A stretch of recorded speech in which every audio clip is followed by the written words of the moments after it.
اور ابھی آپ حیرت کریں گے، میں کٹیہار میں گیا، ایک کمپنی کا نام لوگوں نے مجھے بتایا، میٹا اوزون نام کی کمپنی، میٹا اوزون نام کی کمپنی میں لوگ پیسہ لگا رہے تھے اور ان کو یہ دھوکہ دیا گیا کہ آپ اس میں پیسہ لگائیں گے ہر مہینے اتنا پیسہ ملے گا، اور کٹیہار کے بھائی نے بتایا ایک انسان نے 1 کروڑ روپیہ لگا دیا اس کو میٹا اوزون میں، اور آج وہ کمپنی بھاگ گئی، 1 کروڑ روپیہ اس کا ڈوب گیا۔ اس طریقے کی بہت ساری فراڈ کمپنیاں آ جاتی ہیں اور ہمارے نوجوان کا محنت کی کمائی کا پیسہ اس کا ڈوب جاتا ہے۔ اپنے نوجوانوں سے میں کہنا چاہوں گا، میرے نوجوان بھائیوں، کامیابی کا شارٹ کٹ مت تلاش کرو، پیسہ کمانا ہے، آپ جاب بھی کر سکتے ہو، آپ کاروبار بھی کر سکتے ہو، حلال طریقے سے پیسہ کماؤ، جوئے کا راستہ نہ اپنانا، سٹے کا راستہ نہ اپنانا، سود کا راستہ نہ اپنانا۔ اللہ کے پیارے نبی فرماتے ہیں یاتی علی الناس زمان لا یبالی المرء من این اخذ المال، ایک ایسا زمانہ بھی تم پر آئے گا جب لوگ اس بات کی پرواہ نہیں کریں گے کہ مال کہاں سے کما رہے ہیں، حلال طریقے سے کما رہے یا حرام طریقے سے کما رہے ہیں۔ حرام طریقے سے آیا پیسہ آپ کے گھر کے سکون کو برباد کر دے گا میرے پیارے ساتھیوں۔ اللہ کے نبی فرماتے ہیں جو جسم حرام کمائی سے پلے گا بڑھے گا فالنار اولا بہ، وہ جہنم کی آگ میں ڈالا جائے گا۔ حرام کمائی اپنے گھر والوں کو مت کھلاؤ اور اپنے گھر میں مت آنے دو میرے پیارے ساتھیوں۔ آج بندھن بینک کے ذریعے لون لینے کی وبا عام ہوئی، 5,000 کا لون آج مسلمان لون لے رہا ہے، وہ بھی انٹرسٹ کے اوپر لے رہا ہے۔ کیا مسلمان تجھے معلوم نہیں ہے کہ سود کا لینا بھی حرام ہے اور دینا بھی حرام ہے؟ کیا تم نے اللہ کے نبی کی وہ حدیث نہیں پڑھی ہے لعن اللہ آکل الربا وموکلہ وکاتبہ، اللہ کی لعنت سود کھانے والے پر، سود کھلانے والے پر، سود کی گواہی دینے والے پر اور سود کو لکھنے والے پر، اور آپ نے فرمایا کہ سب برابر ہیں، سود کھانے والا بھی برابر اور سود کھلانے والا بھی برابر ہے۔ اس لیے انٹرسٹ کے اوپر بینک سے لون لینا، اور آج لڑکیوں اور عورتوں کے ذریعے بندھن بینک کا جو لون لیا جا رہا ہے اور پورا سماج آج ہمارا اس میں مبتلا کیا جا رہا ہے، یہ افسوس کی بات ہے اور یہ پوری قوم کے لیے سوچنے کی بات ہے۔ کیا آج اس دور میں اتنے قید ہوئے ہیں کہ اپنے مسلمان بھائی کو 5-10 ہزار اگر قرض دینا پڑے تو ہم اس کو قرض بھی نہیں دے سکتے، اس بیچارے کو بینک کا راستہ اپنانا پڑتا ہے۔ یہ بھی ایک سوچنے کی ضرورت ہے میرے پیارے ساتھیوں۔ آج حرام کمائی کے راستے ہماری قوم کو تباہ ہوا۔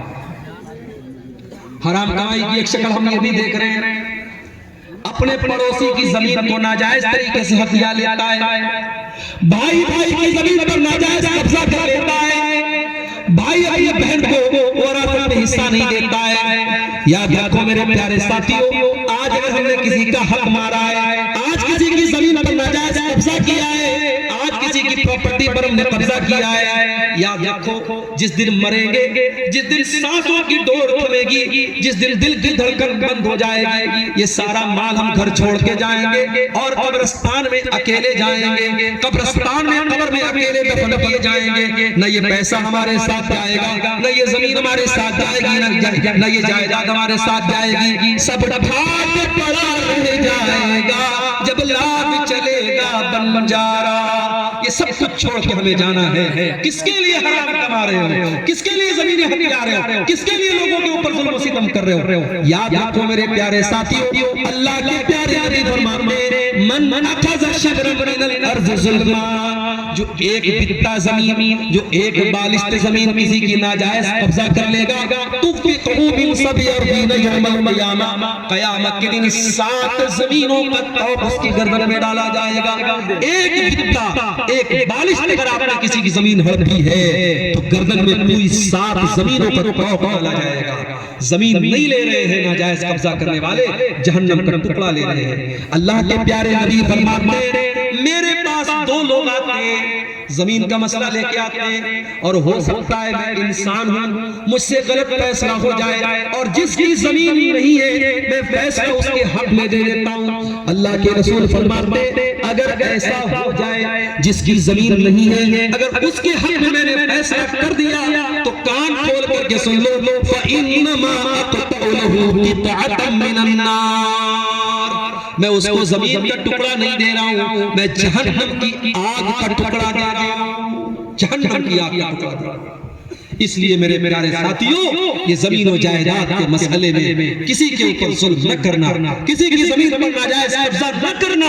یہ زمینیں، یہ جائیداد، یہ پیسہ سب یہی رہ جائے گا۔ ایسی زندگی گزار کے جاؤ کہ اللہ کو منہ دکھا سکو، ایسی زندگی گزار کے جاؤ کہ قبر کا عذاب ہمیں نہ سہنا پڑے، ایسی زندگی گزار کے جاؤ کہ اللہ کے ہم کامیاب ہو سکے۔ میرے پیارے ساتھیوں، حرام کمائی انسان کی دنیا بھی برباد کرتی ہے اور آخرت۔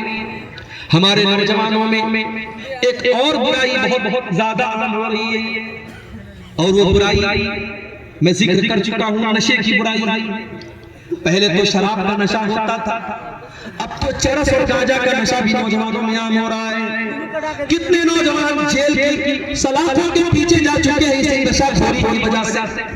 اور میں تو اللہ کا شکر ہے پورے ہندوستان کا دورہ کرتا ہوں اور میں دیکھ رہا ہوں کہ جہاں جہاں مسلمان اکثریت یہ ہے، جہاں جہاں مسلمانوں کی اچھی تعداد ہے، وہاں وہاں نشے کا رواج سب سے زیادہ ہے۔ ممبئی میں ایک جگہ ہے مالونی، بہت بڑا سمجھیے کہ وہ جو ہے جھگی والا ایریا ہے، غریبوں کا ایریا ہے۔ مالونی کے علاقے میں گیا، وہاں پہ میرا پروگرام تھا۔ جو نوجوان مجھے ریسیو کرنے آیا تھا اس نے بتایا کہ مولانا یہ ایشیا کی سب سے بڑی بستیوں میں سے ایک بستی ہے، جھگی پٹیاں یہاں پر موجود ہیں اور بڑی تعداد میں مسلمانوں کی آبادی ہے۔ اور کہا افسوس کی بات یہ ہے کہ دنیا کا کوئی نشہ ایسا نہیں ہے جو یہاں نہ مل جائے۔ چھوٹے چھوٹے بچے جو اسکولوں میں پڑھتے ہیں، کلاس 8 کلاس 9 کے اسٹوڈنٹ ہیں، لڑکے اور لڑکیاں، ان کے بیچ میں ڈرگس کے جو پاؤڈر ہوتے ہیں، کوکین ہوتی ہے، ہیروئن ہوتی ہے اور چرس اور گانجا ہوتا ہے، ان بچوں میں بھی اس کی عادت ڈالی جا رہی ہے۔ اور وہاں ایک پاؤڈر لوگوں نے بتایا جس کا نام MD ہے، اتنا خطرناک وہ پاؤڈر ہے، ایک مرتبہ جو نوجوان اس کا عادی بن جاتا ہے پھر اس سے پیچھا نہیں چھڑا سکتا ہے، اور اتنا خطرناک ہے کہ پورے بدن کو برباد کر دیتا ہے، اتڑیوں کو گلا دیتا ہے۔ میرے نوجوان ساتھیوں، یہ کس راستے پہ تم جا رہے ہو؟ یہ کس راستے پہ تم جا رہے ہو؟ یہ زندگی تمہاری دی ہوئی نہیں ہے، اللہ کی دی ہوئی۔ اس زندگی کو برباد کرنے کا تمہیں کوئی حق نہیں۔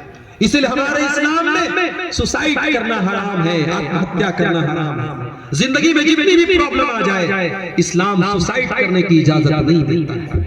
وَلَا تَقْتُلُوا أَنفُسَكُمْ إِنَّ اللَّهَ كَانَ بِكُمْ رَحِيمًا۔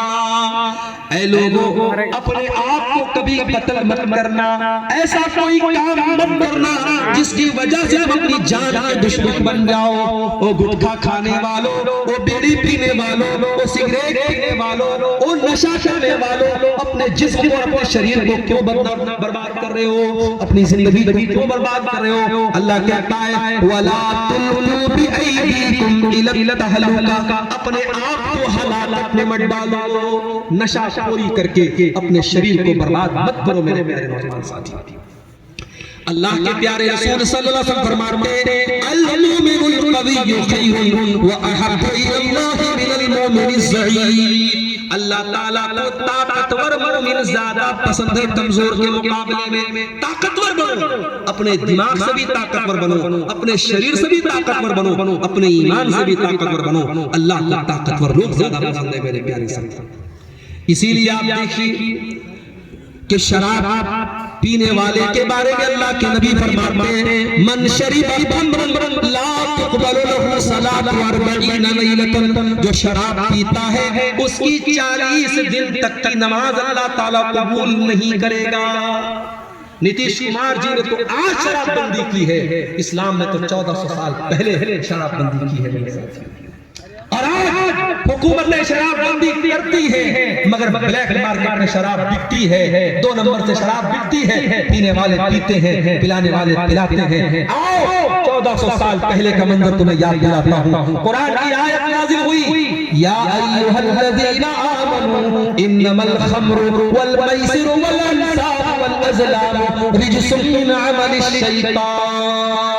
اے ایمان والو شراب کے قریب نہ جانا، جوا کے قریب نہ جانا، پاسے کے تیر کے قریب نہ جانا، اور غیر اللہ کے آستانوں کے قریب نہ جانا، یہ سب گندی چیزیں ہیں، یہ سب شیطان کے کام ہیں۔ فَاجْتَنِبُوهُ، ان سے تم بچو، لَعَلَّكُمْ تُفْلِحُونَ، تبھی تم کامیاب ہو سکتے ہو۔ یہ آیت نازل ہوئی قرآن کی۔ حضرت انس کہتے ہیں میں گھر میں بیٹھا ہوا تھا، میرے ابا کھانا کھا رہے تھے اور دسترخوان پہ شراب رکھی ہوئی تھی، جب کسی نے آ کے کہہ دیا کہ قرآن کی آیت نازل ہو گئی اور شراب حرام ہو گئی، میرے باپ نے شراب کا جو گلاس تھا اور شراب کا جو پیالہ تھا مجھے دے کے کہا کہ جاؤ اسے باہر پھینک کے چلے جاؤ۔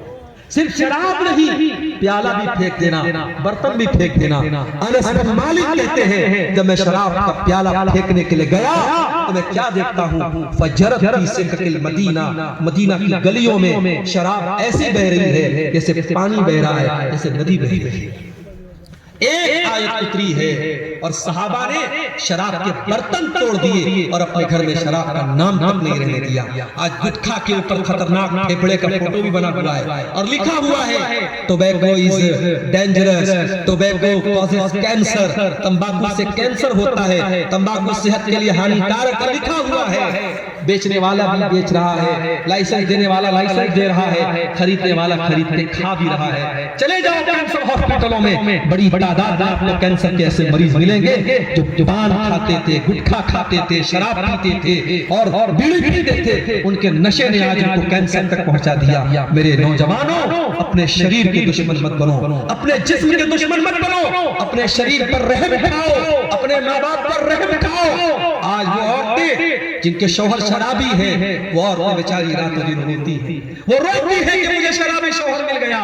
وہ بیچارہ شوہر تو شراب پی کے ساری کمائی کو برباد کرتا ہے، عورت بیچاری غریب عورت لوگوں کے گھروں میں جا کے محنت مزدوری کرتی ہے اور جو کما کے وہ لاتی ہے، شرابی شوہر اپنی بیوی کی کمائی بھی کھا جاتا ہے۔ دیوس ہے ایسے مرد، بے غیرت ہے ایسے مرد جو شراب پی کر کے اپنی عورت کی کمائی کھا جائے۔ باغیرت بنو، عزت دار بنو، غیرت مند بنو میرے نوجوان ساتھیوں، اور نشے کی اس لعنت سے اپنے سماج کو بچاؤ۔ اور آگے بڑھیے، ایک اور چیز ہم دیکھ رہے ہیں، گناہ کا کام کر رہے ہیں، تقریر سنی، دل میں توبہ کا خیال آیا، پھر دوستوں کے ساتھ بیٹھے، پھر رنگ رنگیاں منانے لگے، عیاشی کرنے لگے، اور دل میں خیال آیا کہ چلو ابھی تو جوان ہیں، کل بڑھاپے میں جب بڑھاپے کی عمر آئے گی تب سدھر جائیں گے، نمازی بھی بن جائیں گے، حاجی بھی بن جائیں گے، چہرے پر داڑھی بھی رکھ لیں گے۔ او میرے نوجوان ساتھیوں، اس بات کی گارنٹی کون لے گا کہ آپ بڑھاپے تک زندہ رہو گے؟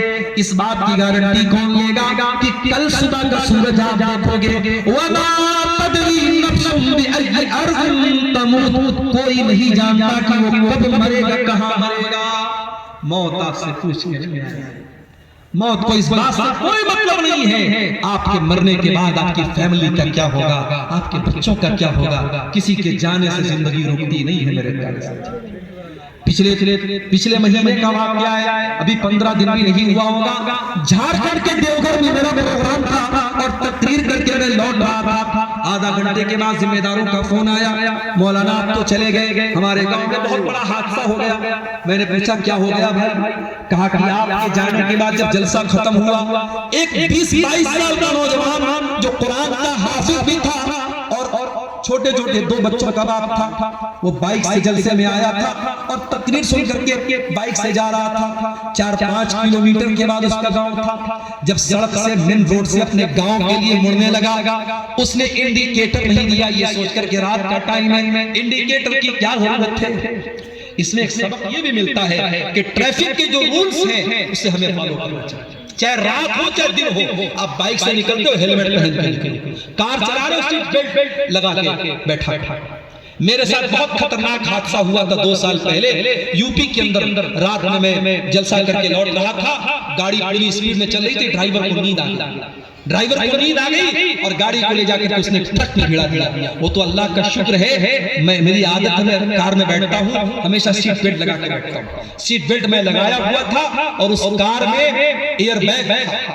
جیسے ہی گاڑی ٹرک میں لڑی ہے اور ایئر بیگ نکلا ہے، اور اس ایئر بیگ کی وجہ سے میں بالکل آگے ڈرائیور کے بغل میں بیٹھا ہوں، لیکن اللہ کا شکر ہے کہ میرے چہرے پر یا میرے شریر میں ایک خروچ بھی نہیں ہے۔ میرے پیچھے ایک صاحب گئے تھے، ان کا سر گاڑی کے اوپر ٹکرایا، وہ بے ہوش ہو گئے، ڈرائیور کا پیر بھی ایک طریقے سے زخمی ہو گیا، اور گاڑی کی جو حالت تھی، میں نے فوٹو ڈالا تھا فیس بک کے اوپر، جن لوگوں نے گاڑی کو دیکھا وہ تو ان کو تو یقین ہی نہیں آ رہا تھا کہ گاڑی میں کوئی بچا ہوا، لیکن ایئر بیگ کی وجہ سے اللہ تعالیٰ نے مجھے بچایا اور اس کو ایک ذریعہ بنایا اللہ تعالیٰ نے۔ وہی سے یہ سبق مجھے ملا کہ ہمیشہ جو گاڑی کے اندر جو سیفٹی کی چیزیں ہیں ہمیں ہمیشہ ان کا خیال کرنا چاہیے۔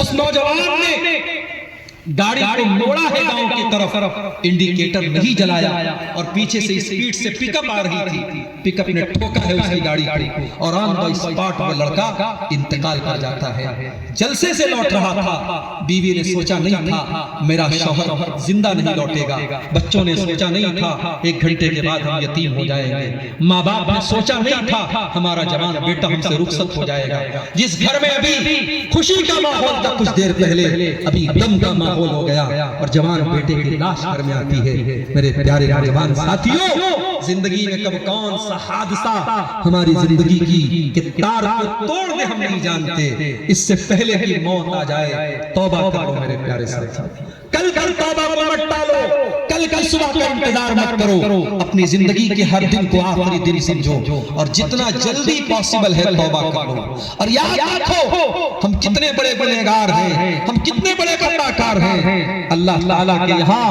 اس سے فرق نہیں پڑتا، اگر ہم سچی توبہ کر لیں گے اللہ ہمیں ابھی معاف کر دے گا۔ اللہ قرآن میں کہتا ہے انما التوبۃ علی اللہ للذین یعملون السوء بجہالہ، اللہ تعالیٰ اپنے ان بندوں کی توبہ قبول کرتا ہے جو نادانی میں آ کر کے گناہ کر لیتے ہیں، ثم یتوبون من قریب، اور پھر وہ جلدی سے توبہ کر لیتے ہیں، فاولئک یتوب اللہ علیہم، ایسے لوگوں کی توبہ کو اللہ قبول کر لیتا ہے، وَكَانَ اللَّهُ عَلِيمًا حَكِيمًا، اللہ تعالیٰ سب جاننے والا حکمت والا ہے۔ وَلَيْسَتِ التَّوْبَةُ لِلَّذِينَ يَعْمَلُونَ السَّيِّئَاتِ، اللہ ایسے لوگوں کی جب موت کا ٹائم آتا ہے تب انسان کہتا ہے کہ اے اللہ میں توبہ کر رہا ہوں، لیکن اب موت کو سامنے دیکھ کر کے توبہ کرنے سے کوئی فائدہ نہیں، اس لیے توبہ کرو میرے نوجوانوں، انتظار مت کرو، یہ زندگی دوبارہ نہیں ملے گی۔ جب آپ اللہ کو پیارے ہو جائیں گے، جب ہماری اور آپ کی موت ہو جائے گی، اللہ قرآن میں کہتا ہے حتی اذا جاء احدهم الموت قال رب ارجعون، جب موت آتی ہے بندہ کہتا ہے اے اللہ ایک موقع تو دنیا میں اور دے دے، ایک موقع اور دے دے، لعلی اعمل صالحا، اے اللہ میں وعدہ کرتا ہوں میں نیک عمل کروں گا، میں تجھے راضی کرنے والا عمل کروں گا، میں کوئی غلط کام نہیں کروں گا، کلا انہا کلمۃ هو قائلھا، اللہ فرماتا ہے میرے بندے تیرا یہ ارمان کبھی پورا نہیں ہوگا، مرنے کے بعد اب دوبارہ تمہیں دنیا میں نہیں بھیجا جائے گا، وَمِن وَرَائِهِمْ بَرْزَخٌ إِلَى يَوْمِ يُبْعَثُونَ، اب قیامت تک تجھے برزخ کی زندگی گزارنا ہے، اب قبر میں رہنا ہے، اور وہاں اپنے عمل کے اعتبار سے تجھے زندگی گزارنا ہے۔ اس لیے میرے نوجوان ساتھیوں توبہ کرو، توبہ میں دیر مت کرو، توبہ میں دیر مت کرو۔ یوسف علیہ السلام کے بھائیوں نے جب اپنے بھائی کو قتل کرنے کا پلان بنایا تو کیا کہا؟ اقتلوا یوسف او اطرحوه ارضا یخل لکم وجه ابیکم وتکونوا من بعده قوما صالحین، کہا کہ اپنے بھائی کو قتل کر دیتے ہیں، یوسف کو قتل کر دیتے ہیں یا اس کو کہیں چھوڑ کے چلے آتے ہیں، اور بعد میں ہم نیک بن جائیں گے، دیندار بن جائیں گے، بعد میں توبہ کر لیں گے۔ بعد میں توبہ کرنے کا خیال شیطان ڈالتا ہے، ابھی توبہ کرو، فوراً توبہ کرو۔ اگر توبہ کرنے کا خیال دل میں آتا ہے تو دیر مت کرو میرے پیارے ساتھیوں۔ وہ آنکھیں جو اللہ کے خوف سے رونے لگے، جن آنکھوں سے اللہ کے خوف سے آنسو بہنے لگے، وہ آنکھیں بڑی خوش نصیب ہیں۔ اللہ کے پیارے نبی فرماتے ہیں کہ جس آنکھ سے اللہ کے خوف سے، جس آنکھ سے اللہ کے خوف سے آنسو بہتا ہے، وہ آنکھ جہنم کی آگ میں نہیں جلے گی، وہ آنکھ جہنم کی آگ میں نہیں جلے گی۔ اور آگے بڑھیے میرے ساتھیوں، ایک دو باتیں بیان کر کے اور بات ختم کرتا ہوں۔ آج ہمارے نوجوانوں کے ساتھ ایک پرابلم اور بھی ہے، اور وہ پرابلم کیا ہے؟ علماء سے ہم دور ہو چکے ہیں، ہم علماء سے دور ہو چکے ہیں۔ قرآن میں اللہ کہتا ہے کہ ہم کسی بستی کو کب ہلاک کرتے ہیں، ہم کسی بستی کو کب ہلاک کرتے ہیں، الا واہلھا مصلحون، جب تک کسی بستی میں اصلاح کرنے والے لوگ ہیں ہم اس بستی کو ہلاک نہیں کرتے۔ یہ علماء، یہ اصلاح کرنے والے، یہ حلال کو حلال بتانے والے، یہ حرام کو حرام بتانے والے بڑے قیمتی لوگ ہیں، ان کی قدر کرو میرے پیارے ساتھیوں۔ علماء سے اپنا تعلق جوڑو، علماء سے جڑ کے رہو، اور علماء کا مقام کبھی جاہلوں کو نہ دینا، علماء کا مقام غیر علماء کو نہ دینا۔ اللہ قرآن میں کہتا ہے کہ انما یخشی اللہ من عبادہ العلماء، میرے بندوں میں مجھ سے وہی ڈرتے ہیں جو علماء ہوتے ہیں، جو حقیقت میں علم والے ہوتے ہیں۔ اور اللہ کے پیارے نبی فرماتے ہیں کہ قیامت کے پہلے ایک ایسا دور آئے گا جب دنیا سے اللہ تعالیٰ علم کو اٹھا لے گا، اور جب علم کو اٹھا لے گا تو جاہلوں کو لوگ اپنا سردار بنا لیں گے اور ان سے فتوے پوچھیں گے۔ میرے بھائیوں، اب تقریر ہمارے آخری موڑ پر ہے، اور یہ ایک پرچی ہمارے پاس آئی ہے، اس میں 3 سوالات لکھے ہیں۔ نواقض اسلام کتنے ہیں؟ دیکھیے، نواقض اسلام کئی چیزیں، اگر آپ اللہ کے ساتھ شرک کرتے ہیں تو یہ چیز بھی اسلام کو توڑنے والی، اسلام کو ختم کرنے والی۔ اگر کوئی انسان کفر کرتا ہے، کوئی ایسا کام کرتا ہے جو ایمان کا اپوزٹ ہے، ایمان کا الٹا ہے، تو وہ چیز بھی انسان کو اسلام سے خارج کر دیتی ہے۔ تو علماء نے باقاعدہ اس ٹاپک پر کتابیں لکھی ہیں، آپ ان کتابوں کا مطالعہ کر لیں۔ کئی چیزیں ہیں، مختصر میں آپ یہ سمجھیے کہ جس چیز سے ایمان اور اسلام مٹ جاتا ہے، ختم ہو جاتا ہے، اور قرآن و حدیث میں ان کو ذکر کیا گیا ہے، وہ چیزیں نواقض اسلام ہیں۔ دوسرا سوال ہے واجبات الصلاۃ کتنے ہیں اور ارکان الصلاۃ کتنے ہیں؟ یہ بھی موضوع تفصیل چاہتا ہے۔ نماز کے اندر وہ تمام چیزیں جن کے بارے میں قرآن و حدیث میں کہا گیا کہ ان کے بغیر نماز نہیں ہوتی، وہ نماز کے اندر واجب ہے، اور اس میں سے بعض چیزیں ایسی جو نماز کا رکن ہے، جیسے سورہ فاتحہ پڑھنا، یہ نماز کا رکن ہے۔ اگر آپ کھڑے ہو کر کے نماز پڑھ سکتے ہیں تو کھڑا ہونا یہ بھی نماز کا رکن ہے۔ نماز میں رکوع کرنا یہ نماز کا رکن ہے۔ نماز میں سجدہ کرنا یہ نماز میں رکن ہے۔ نماز میں آخری تشہد میں بیٹھنا یہ نماز کا رکن ہے۔ السلام علیکم کہہ کر کے نماز ختم کرنا یہ نماز کا رکن ہے۔ اللہ اکبر کہہ کر کے نماز کو شروع کرنا یہ نماز کا رکن ہے۔ تو نماز میں بہت ساری چیزیں ایسی ہیں جو رکن کی حیثیت رکھتی ہیں، کمپلسری ہے، ضروری ہے، اور کچھ چیزیں ایسی ہیں جو نماز میں سنت ہے، مستحب ہے، ان کو اگر ہم نہیں کریں گے نماز تو ہو جائے گی، مگر وہ نماز مکمل نماز نہیں ہوگی، سنت کے خلاف نماز ہوگی۔ اس لیے بہتر یہ ہے، افضل یہ ہے کہ ہم پیارے رسول کے طریقے پر نماز پڑھیں۔ صلو کما رأیتمونی اصلی، اللہ کے پیارے نبی نے فرمایا نماز ویسے پڑھو جیسے مجھے پڑھتے ہوئے دیکھتے ہو۔ نبی کی نماز کا طریقہ آج حدیث کی کتابوں میں موجود ہے، آپ علماء سے پوچھ لیں، کوئی اچھی کتاب کا مطالعہ کر لیں اور نماز کا پورا طریقہ سیکھ کر کے اس طریقے پر آپ نماز پڑھیں۔ پھر آپ کو یہ سوال پوچھنے کی ضرورت نہیں پڑے گی ارکان الصلاۃ کیا ہے، واجبات الصلاۃ کیا ہے، بس نبی کی جو نماز کا طریقہ ہے اس طریقے کو ہم فالو کر لیں۔ تو میرے نوجوان ساتھیوں، آپ کے تعلق سے یہ چند باتیں میں نے رکھی ہے۔ اب آخری بات، اور میں چاہوں گا کہ اس بات کے بیان کرنے کے بعد ہمارے وہ بھائی جنہوں نے اب تک کلیت الفاروق میں اس پروگرام میں آئے ہیں، انہوں نے تعاون نہیں کیا ہے، انشاءاللہ اگر وہ مجھ سے محبت کرتے ہیں اور قرآن و حدیث سے محبت کرتے ہیں وہ یہاں آئیں گے اور اس ادارے کا تعاون کر کے انشاءاللہ جائیں گے۔ آخری بات بیان کر کے بات ختم کر رہا ہوں۔ میں نے بیماری کو بتا دیا، علاج کیا ہے، نوجوانوں کے اندر یہ برائی یہ برائی یہ برائی میں نے بتا دیا، علاج کیا ہے؟ آئیے مختصر میں علاج سمجھ لیجیے۔ پہلا علاج یہ ہے کہ اگر ہم ان برائیوں پر کنٹرول پانا چاہتے ہیں، ہم اپنا ایمان مضبوط کریں، اللہ سے لو لگائیں، اللہ سے تعلق جوڑیں۔ جب اللہ کی مدد ہمارے ساتھ ہوگی، زمانے کی تمام برائیاں ہمارے قریب نہیں ہوں گی۔ جب تک اللہ ہم سے راضی نہیں ہوگا ہم برائی سے نہیں بچ سکتے، اس لیے ہم اللہ کو راضی کرنے کی کوشش کریں۔ بری سنگت سے بچیں۔ نوجوان لڑکوں سے بھی کہتا ہوں، نوجوان بہنوں سے بھی کہتا ہوں کہ کن لڑکیوں کے ساتھ تم اٹھتی بیٹھتی ہو، کن لڑکوں کے ساتھ اٹھتے بیٹھتے ہو، اس بات کا خیال کرو۔ دڑی منڈوں کے ساتھ اٹھو گے بیٹھو گے، نشہ خوروں کے ساتھ اٹھو گے بیٹھو گے، حرام خوروں کے ساتھ اٹھو گے بیٹھو گے، ان کا اخلاق تمہارے اندر پیدا ہوگا۔ میری بہنوں، بے حیا لڑکیوں سے تمہاری دوستی دوستی ہوگی، فاحشہ لڑکیوں سے تمہاری دوستی ہوگی، ان کا اخلاق اور کریکٹر تمہارے اندر پیدا ہوگا۔ سنگت اچھی بناؤ، کونوا مع الصادقین، اچھے لوگوں کے ساتھ رہو۔ اسی طریقے سے اگر ان برائیوں سے ہمیں اور آپ کے بچنا ہے تو قرآن نے ایک طریقہ بتایا، نماز کی پابندی کرو، نماز کی پابندی کرو۔ ان الصلاۃ کانت علی المؤمنین کتابا موقوتا، یہ نماز ہر مسلمان پر اپنے ٹائم سے فرض ہے۔ ان الصلاۃ تنہی عن الفحشاء والمنکر، اور یہ نماز بے حیائی اور برائی سے روکنے والی ہے۔ ان برائیوں سے بچنا ہے تو ہم نماز کی پابندی کریں، انشاءاللہ بہت سی برائیوں سے ہم کنٹرول ان کے اوپر ہم پا لیں گے۔ اور یہ بھی یاد رکھیے، نوجوانوں کی ان برائیوں میں بہت سے والدین اور گارجین بھی ذمہ دار ہیں، کیونکہ گارجین بھی بہت ذمہ دار ہوتا ہے، اور اللہ تعالیٰ قیامت کے دن پوچھے گا کلکم راع وکلکم مسئول عن رعیتہ، ہر گارجین سے پوچھا جائے گا تو لڑکے کا باپ تھا، تو لڑکی کی ماں تھی، تیرا لڑکا یہ کر رہا تھا، تیری لڑکی یہ کر رہی تھی، تو کیا کر رہا تھا، تو نے کیوں نہیں روکا، تو نے کیوں نہیں سمجھایا۔ ایک گارجین کی ذمہ داری ہے وہ اپنے بچوں کی اچھی تربیت کرے، ان کا اچھا، ان کی تعلیم و تربیت کا انتظام کرے، ان کو غلط باتوں سے روکے۔ اسی طریقے سے میرے عزیزوں، میرے بھائیوں، اگر آپ ان برائیوں سے بچنا چاہتے ہیں، علماء کی مجالس سے آپ جڑیں، اس طریقے کے دینی پروگراموں میں آپ جائیں، اور معاف کیجئے صرف انٹرٹینمنٹ کرنا، گھومنا پھرنا اور جلسے میں جا کے وہاں گوشت کھا کے چلے آنا، یہ نہیں ہونا چاہیے۔ آپ جلسوں میں جائیں، پروگراموں میں جائیں تو ذمہ داری کے ساتھ